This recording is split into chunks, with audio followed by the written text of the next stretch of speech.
अस्सलाम वालेकुम। आप सबका बहुत बहुत शुक्रिया इस चैनल पर तशरीफ़ लाने के लिए। बकरीद बिल्कुल करीब आ चुकी है और आज मैं आपके साथ शेयर करने जा रही हूँ वो शीर खुरमा जो मेरी नन्ना गया बिहार में बनाया करती थी। बिल्कुल गाढ़ी गाढ़ी मलाई जैसी असली घर वाली।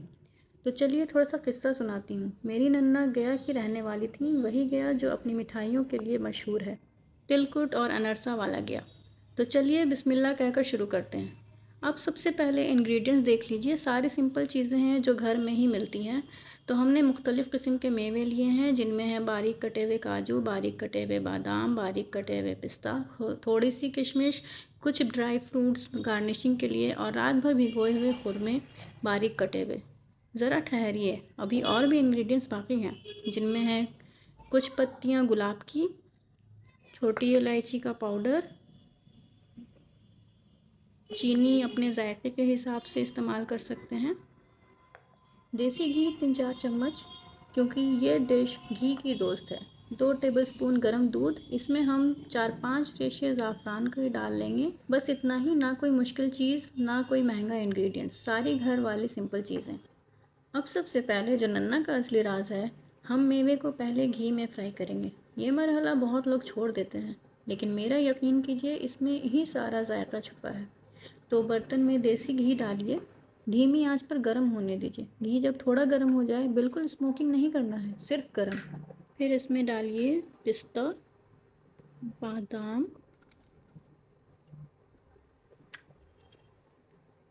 कटे हुए काजू,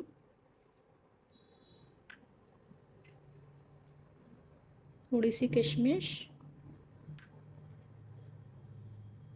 खुरमे, सारे मेवे एक साथ आहिस्ता आहिस्ता चलाते रहिए।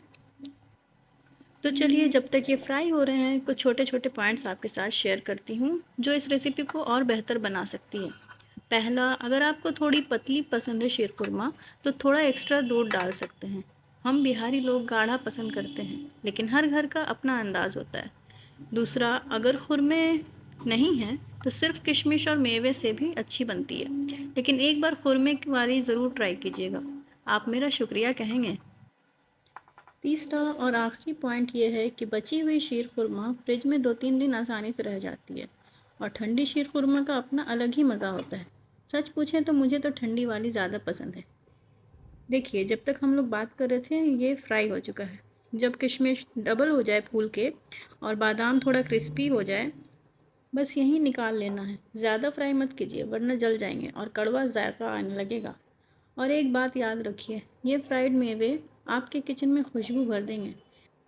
बचपन में मैं इस खुशबू से ही समझ जाती थी कि नन्ना शीर खुरमा बना रही हैं, और सच कहूँ, एक भी मेवा नहीं बचने देती थी मैं। अब देखिए ये कमाल, हमने मेवे निकाल लिए, लेकिन जो घी बची है वो अब एकदम खुशबू से महक रही है। मेवे का सारा जायका इसी घी में उतर गया है, और इसी घी में अब हम और घी ऐड करेंगे और सेवइयाँ भुनेंगे। तो सेवइयाँ डालिए धीमी आंच पर। अब यहाँ सब्र चाहिए, ये सबसे अहम मरहला है। आहिस्ता आहिस्ता चलाते रहिए जब तक सेवइयों का रंग सुनहरा ना हो जाए। लाइट ब्राउन नहीं, डीप गोल्डन ब्राउन, वही रंग जो ईद की सुबह का एहसास दिलाती है। यहाँ एक छोटी सी नसीहत, अगर आपको लगता है कि सेवइयाँ जल्दी जल सकती है, तो आँच को और धीमी कर लीजिए। सब्र कीजिए, अच्छी चीज़ बनने में वक्त लगता है।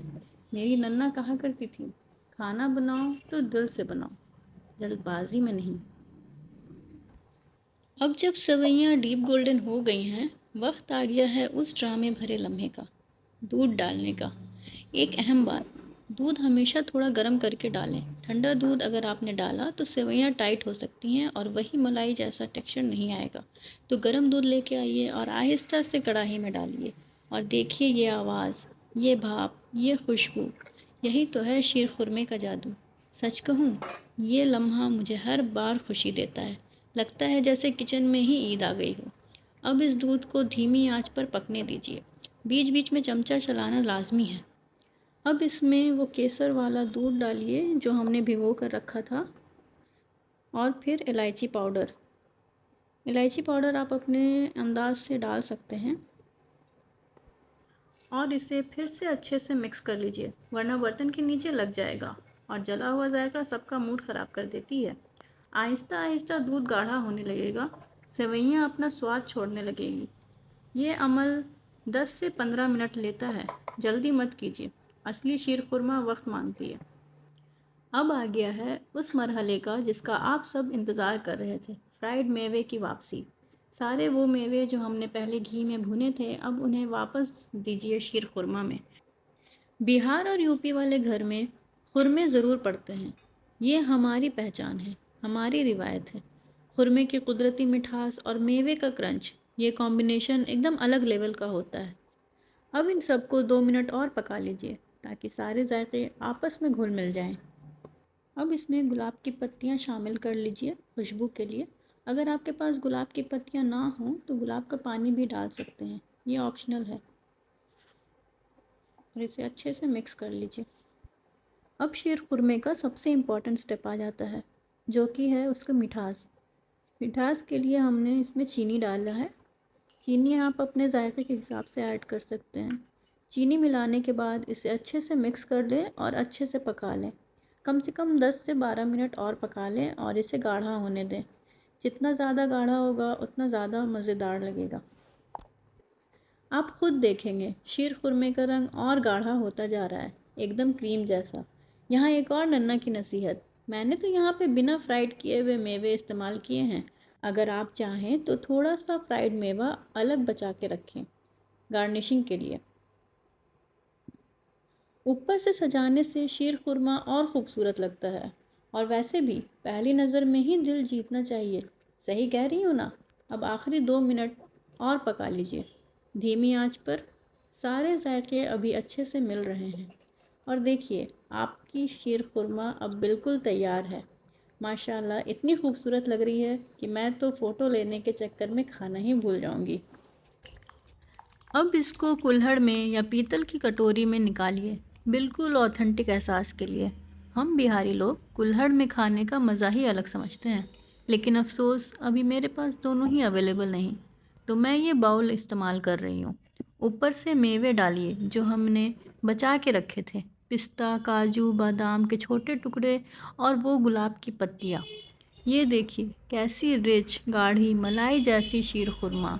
ईद की सुबह जब पूरा ख़ानदान एक साथ बैठ के खाता है, ये वही डिश है जो दिलों को जोड़ती है।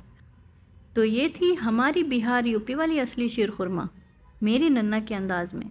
अगर ये डिश पसंद आई हो तो चैनल सब्सक्राइब ज़रूर कीजिएगा, दस्तरखान शिबरा।